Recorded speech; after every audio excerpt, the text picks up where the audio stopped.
Lots of clouds today, no rain at least, which again, I was expecting it to start pouring based on all the predictions. And what did I read today? How about this one? Again, I guess more stories of officials using drones, and it's kind of interesting to hear, I guess, the justifications and all that, because it's kind of like what everyone says for themselves if they fly it recreationally and they're doing no harm per se. This one says, NOPD, drones just body-worn cameras in the sky. Imagine that, huh? Because again, a lot of people do say, hey, they're just capturing, for example, video and all that like a regular camera. Why all the, I guess, paranoia, hysteria, and so forth? As it says here, alone in the middle of a parking lot sat a lifeless drone. Officially known as a small unmanned aircraft system, the drone is the latest high-tech surveillance tool that the New Orleans Police Department plans to put to work. Ironically, it sat in a lot near the NOPD Police Academy on Press Drive. The pace of recruits coming through the academy isn't high enough to keep up with the department's retirements and departures. The hope is that the little black drone could fill some gaps in NOPD's dwindling human ranks. That's kind of interesting in that sense too, using it as a way to replace people. It says critics like the anti-surveillance community groups Eye on Surveillance have raised concerns. Drones, they say, have the same potential to exacerbate the harm done to communities as poorly trained street cops, invade the privacy of citizens, harass people in low-income neighborhoods, and stifle free speech when used to monitor street protests. Some also were suspicious that the timeline to comment on the draft drone policy fell during a holiday week because it could reduce the amount of community feedback given the pushback. NOPD extended the period for several days to December 1st. And here's the part, I guess, where they justify it just saying, hey, treat it as a regular camera. It says the only difference between drones and other departmental technology was altitude, said NOPD Deputy Chief Jeanette Williams. Look at it as a body-worn camera in the sky, she said, noting that drones might be used to assist with SWAT missions, crime scene reconstruction, and situational awareness. A broader catch-all term that has also been used to describe the role of the real-time crime center's vast network of crime cameras. I have the same opinion. I mean, if you want to use it as a tool and so forth, then it makes sense, like go for it. But at the same time, that's not what they say about a consumer, for example, using a quote toy drone if they're doing nothing wrong.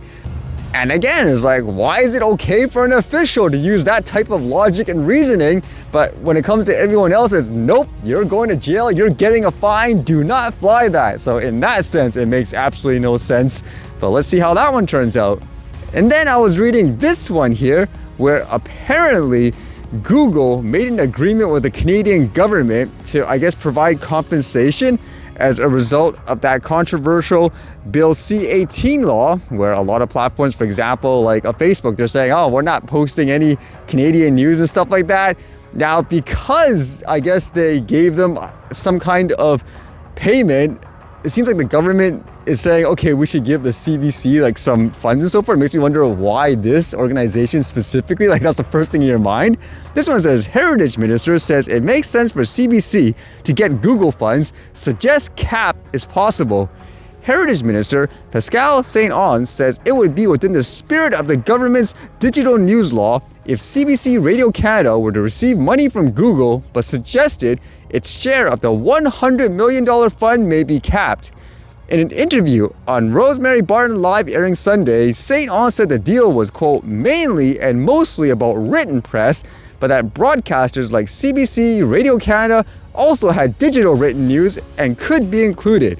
I think it's important to respect the principle that for these tech giants, public broadcasters' news must also have value because the advertising benefits Google receives, she told CBC chief political correspondent Rosemary Barton. So yes, there should be a recognition of that and the principle should be respected, she said. At the same time, I understand that the market is very difficult right now and we're going to make sure that it's fair and equitable. So what would you think in that case? Good decision, bad decision? Again, it just makes me wonder why that's the first place that a government official usually says, okay, that's where I want to put like the money and all that. Because in many cases too, just in terms of, let's just say, quote, traditional media, a lot of them actually, just from what I observed, they get their stuff from, let's just say, social media from an average person that's just out there. And in that regard, can you imagine if just regular people were funded in that way just to show you exactly how it is in certain places? I would imagine you'd get a lot more information and stuff like that as well. Bring them up! Bring them up! Bring them up! Fighting for justice! Fighting for shalom! All we want is to bring them home. Fighting for justice! Fighting for shalom! All we want is to bring them home. Fighting for justice! Fighting for shalom! All we want is to bring them home.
All right, see you guys later.